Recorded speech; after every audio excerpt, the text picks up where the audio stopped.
Hi എല്ലാവർക്കും നമസ്കാരം. കുറേ നാളായി ഞാൻ ഇങ്ങനൊരു വീഡിയോ എടുത്തിട്ട്. കുറേ നാളായി ഞാൻ പോളണ്ടിൽ നിന്ന് തിരിച്ച് വന്നു കഴിഞ്ഞ് നാട്ടിൽ നിന്നു. എനിക്ക് ഭയങ്കര മടിയായിപ്പോയി വീഡിയോസ് എടുക്കാൻ. അങ്ങനെ ഞാനങ്ങ് നിർത്തി കംപ്ലീറ്റ് ആയിട്ട്. പിന്നെ വേണ്ട ഇടണ്ട എന്നൊക്കെ വെച്ചിരുന്നതാണ്. പക്ഷെ പിന്നെ ഞാൻ വിചാരിച്ചു ഇട്ട് തുടങ്ങാം എന്നൊക്കെ. ഇപ്പം ഞാൻ കറൻ്റ് UK-ലാണ്. കുറച്ച് പേർക്ക് അറിയായിരിക്കും ഞാൻ പോളണ്ടിൽ നിന്ന് മൈഗ്രേറ്റ് ചെയ്തു. അപ്പോൾ അതൊക്കെ ഇപ്പം ഞാൻ പിന്നെ പറയാം. ഇപ്പം നമ്മൾ കൂടുതലും പോളണ്ടിനെ കുറിച്ചുള്ള വീഡിയോസ് കാര്യങ്ങളാണല്ലോ എപ്പോഴും ഇട്ടുകൊണ്ടിരുന്നത്. അപ്പോൾ ഞാൻ വിചാരിച്ചു ഓക്കെ ഇന്ന് എന്തായാലും പോളണ്ടിനെ കുറിച്ചൊരു വീഡിയോ ഇട്ടങ്ങ് തുടങ്ങാമെന്ന്. കാരണം എല്ലാ പ്രാവശ്യവും ഞാൻ ഓരോ വർഷം റൂൾസ് മാറുന്നതനുസരിച്ചും വിസ വിസ പ്രൊസീജിയേഴ്സ് എങ്ങനെയാണെന്നൊക്കെ പറഞ്ഞ് ഞാൻ എല്ലാ പ്രാവശ്യം ഒരു വീഡിയോ ചെയ്യുന്നതാണ്. അപ്പം ഞാൻ വിചാരിച്ചു ഇപ്രാവശ്യം ആ വീഡിയോ ചെയ്യാമെന്ന്. കാരണം ഒന്ന് രണ്ട് പേരൊക്കെ എന്നോട് ഇങ്ങനെ വന്ന് മെസ്സേജ് ചോദിക്കുന്നുണ്ടായി ഓരോ പ്രൊസീജിയറിനെയും കാര്യങ്ങളെയൊക്കെ കുറിച്ച്. അപ്പോൾ ഞാനും അത് അതിൻ്റെ ഒരു കറക്റ്റായിട്ടുള്ള ഒരു ഇൻഫോർമേഷൻ കിട്ടാൻ വേണ്ടി വെയിറ്റ് ചെയ്യുമായിരുന്നു. അപ്പം ഇന്ന് രണ്ടും കൽപ്പിച്ച് എൻ്റെ മടിയൊക്കെ മാറ്റി വെച്ചത് തുടങ്ങിയേക്കുകയാണ്. അപ്പോൾ നമുക്ക് വീഡിയോയിലോട്ട് പോകാം. അപ്പം ആസ് യൂഷ്വൽ നമുക്കിപ്പോൾ സ്റ്റുഡൻറ്റ് വിസ ഡീറ്റെയിൽസ് എന്തൊക്കെയാണ് ചേഞ്ചസ് വന്നേക്കുന്നതെന്ന് പറഞ്ഞാൽ ഇപ്പോൾ ലാസ്റ്റ് ഇയർ മുതൽ നമുക്ക് എല്ലാവർക്കും അറിയാവുന്ന പോലെ IELTS ഓർ ഇംഗ്ലീഷ് ടെസ്റ്റ് ഇവിടെ പോളണ്ടിൽ മാൻഡേറ്ററി ആക്കിയിട്ടുണ്ട്. അപ്പോൾ അതെങ്ങനെയാണെന്ന് വെച്ച് കഴിഞ്ഞാൽ B2 ലെവലാണ് അവർ പറയുന്നത്. B2 ലെവൽ എന്ന് പറയുമ്പോൾ ഒരു 5.56 ഒക്കെ മതി ഓൾമോസ്റ്റ് എല്ലാ യൂണിവേഴ്സിറ്റീസിലും. ഈവൻ 5.5 ആണെങ്കിലും ചില യൂണിവേഴ്സിറ്റീസ് അക്സെപ്റ്റ് ചെയ്യും.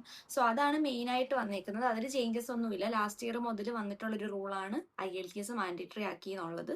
വേറൊരു ചേഞ്ച് എന്താണെന്ന് വെച്ചാൽ നമ്മളിപ്പോൾ കുറേ നാളായിട്ട് നോസ്ട്രിഫിക്കേഷൻ എന്ന് പറഞ്ഞൊരു സംഭവം നമ്മൾ നാട്ടിൽ നിന്ന് ചെയ്യണമായിരുന്നു. ഡോക്യുമെൻറ്റ്സ് അയച്ചു കൊടുത്ത് 3 months ഒക്കെ വെയിറ്റ് ചെയ്യണമായിരുന്നു. പക്ഷെ ഇപ്പം അത് കംപ്ലീറ്റ്ലി എടുത്ത് മാറ്റിയിട്ടുണ്ട്.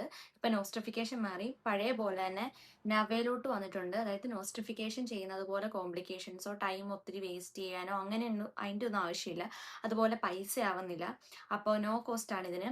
ഓൺലൈൻ തന്നെ നമുക്ക് നവയിൽ അപ്ലൈ ചെയ്യാൻ പറ്റും നമ്മുടെ ഡോക്യുമെൻറ്റ്സ്.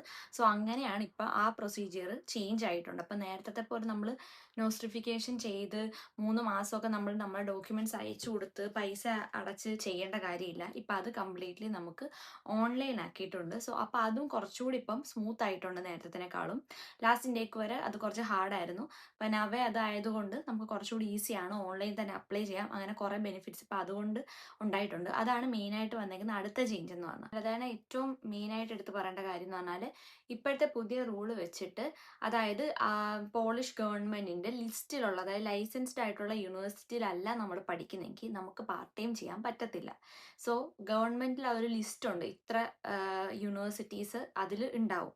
ആ ഇതിലുള്ള യൂണിവേഴ്സിറ്റീസ്, അതായത് അവർ റെക്കഗ്നൈസ്ഡ് ആക്കിയിട്ടുള്ള യൂണിവേഴ്സിറ്റീസ് മാത്രം, ആ ലിസ്റ്റിലുള്ള യൂണിവേഴ്സിറ്റീസിൽ മാത്രം പഠിക്കുന്ന സ്റ്റുഡൻസിനെ പാർട്ട് ടൈം ചെയ്യാൻ അലൗഡ് ആയിട്ടുള്ളൂ.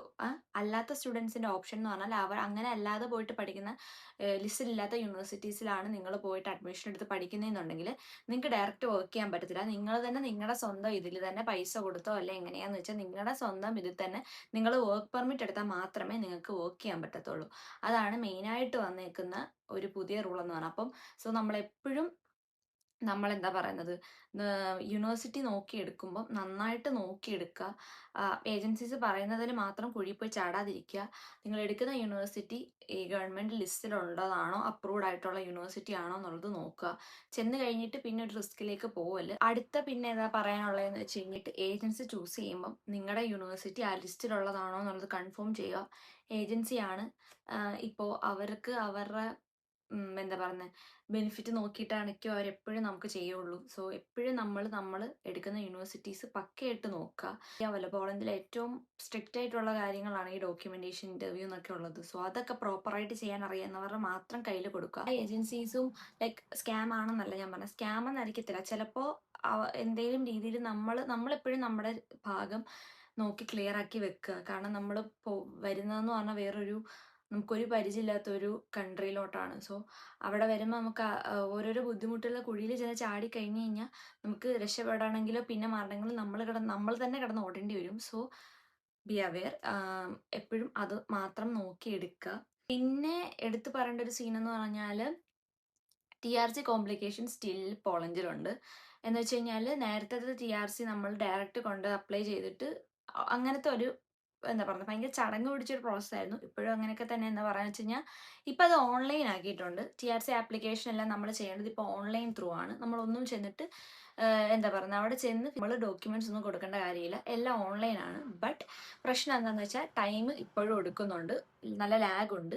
അപ്പോൾ അതാണ് മെയിനായിട്ട് ഇപ്പോൾ പോളണ്ട് ഡിലേ വരുന്നത് TRCയുടെ കാര്യത്തിലാണ്. ബാക്കി നോക്കുവാണെങ്കിൽ നേരത്തേതിനേക്കാളും കുറച്ചുകൂടെ സ്മൂത്ത് ആയിട്ടുണ്ട് പ്രോസസ്സും കാര്യങ്ങളും ഒക്കെ.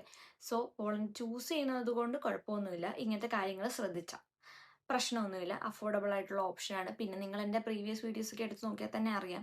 ഇതിനകത്ത് ഇപ്പം ഞാൻ എല്ലാം കൂടി വലിച്ചു നീട്ടാതെ മെയിനായിട്ട് വന്ന അപ്ഡേറ്റ്സ് മാത്രം പറയുന്നതേ ഉള്ളൂ.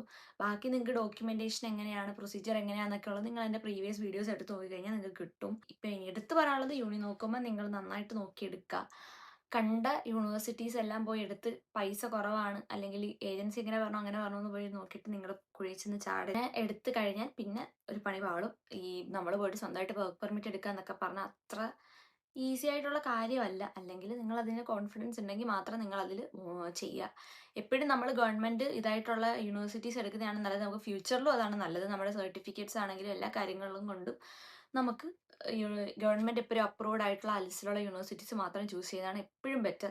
സോ അത് മാത്രം നിങ്ങൾ നോക്കി എടുക്കുക. ഡോക്യുമെന്റേഷൻ ചെയ്യാൻ അറിയാവുന്നൊരു ഏജൻസി ത്രൂ ചെയ്യുക. പിന്നെ മോക്ക് ഇന്റർവ്യൂസ് ഒക്കെ എടുത്തു തരുന്ന ഏജൻസി നോക്കുക. കാരണം മോക്ക് ഇന്റർവ്യൂസ് എന്നൊക്കെ പറഞ്ഞാൽ എംബസി ഇന്റർവ്യൂവും ഡോക്യുമെന്റേഷനും ഒരുപോലെ ഇമ്പോർട്ടൻ്റ് ആണ്. എംബസി ഇന്റർവ്യൂവിൽ തന്നെ എന്തെങ്കിലും ഒരു ചെറിയ മൈനർ മിസ്റ്റേക്ക് വന്നാലും വിസ റിജക്ഷൻ, ഒത്തിരി വിസ കിട്ടാതെ ഒരുപാട് പിള്ളേർ റിജക്റ്റ് ആക്കി വിടുന്നുണ്ട്. സോ രണ്ടും ഒരുപോലെ ഇമ്പോർട്ടൻ്റ് ആണ്. സോ വിസ നോക്കുക, അതുപോലെ തന്നെ ഡോക്യുമെന്റേഷൻ നോക്കുക, നമ്മുടെ എംബസി ഇന്റർവ്യൂ നന്നായിട്ട് ശ്രദ്ധിക്കുക. സോ ഇത് രണ്ടുമാണ് മെയിനായിട്ട് പറയേണ്ടത്. സോ അപ്പോൾ ഇത്രയും അപ്ഡേറ്റ്സ് ഒക്കെയാണ് 2026 നമ്മൾ സ്റ്റുഡൻസിനെ നോക്കേണ്ടവർക്ക് ഉള്ള മെയിനായിട്ടുള്ള കാര്യം. സോ പിന്നെ വേറെ ഒന്നും പറയാനില്ല. അപ്പോൾ എന്തെങ്കിലും വീഡിയോസ് സജഷൻസ് ഉണ്ടെങ്കിൽ നിങ്ങൾ പറയാം. ഞാൻ കുറേ നാളായി വീഡിയോസ് ചെയ്തിട്ട്, അപ്പോൾ അതിൻ്റേതായിട്ടുള്ള ഒരു ബുദ്ധിമുട്ടും ഇതൊക്കെ എനിക്കുണ്ട്. എന്തെങ്കിലും അറിയണം എന്നുണ്ടെങ്കിൽ കമൻസിൽ അറിയിക്കോ, ഈവൻ എൻ്റെ ഇൻസ്റ്റയിൽ വന്ന് ചോദിക്കോ, അങ്ങനെ ചെയ്യാം. ഇനി എന്തെങ്കിലും ഏജൻസി ഹെൽപ്പിനാണ്, നിങ്ങൾക്കൊരു ജെന്യുവൻ ആയിട്ടുള്ള ഏജൻസിയാണ് വേണ്ടത്, അങ്ങനത്തെ കാര്യങ്ങളാണെന്നൊക്കെ ഉണ്ടെങ്കിൽ അതിനുള്ള ഹെൽപ്പും എന്നോട് വന്ന് ചോദിച്ചു കഴിഞ്ഞാൽ നിങ്ങൾക്ക് ഷെയർ ചെയ്യുന്നതായിരിക്കും. പിന്നെ നിങ്ങൾ അന്വേഷിച്ച് നിങ്ങൾക്ക് ഓക്കെ ആണെങ്കിൽ മാത്രം ഏതൊരു ഏജൻസിയും ചൂസ് ചെയ്യുക. ഇപ്പം ഞാൻ പറഞ്ഞെന്ന് പറഞ്ഞാലും ആര് പറഞ്ഞെന്ന് പറഞ്ഞാലും നിങ്ങളായിട്ട് നിങ്ങളുടെ രീതിയിലുള്ള കാര്യങ്ങൾ നോക്കിയിട്ട് മാത്രം ഏജൻസി ചൂസ് ചെയ്യുക. വൈസായിട്ട് എടുക്കുക എപ്പോഴും. അതിനെക്കുറിച്ചൊക്കെ ഓൾറെഡി ഞാൻ വീഡിയോസ് എടുത്തിട്ടുണ്ട്. നിങ്ങൾക്ക് എന്തെങ്കിലും ഡൗട്ടോ കാര്യങ്ങളോ ഉണ്ടെങ്കിൽ നിങ്ങൾ അത് നോക്കിയാൽ മതി.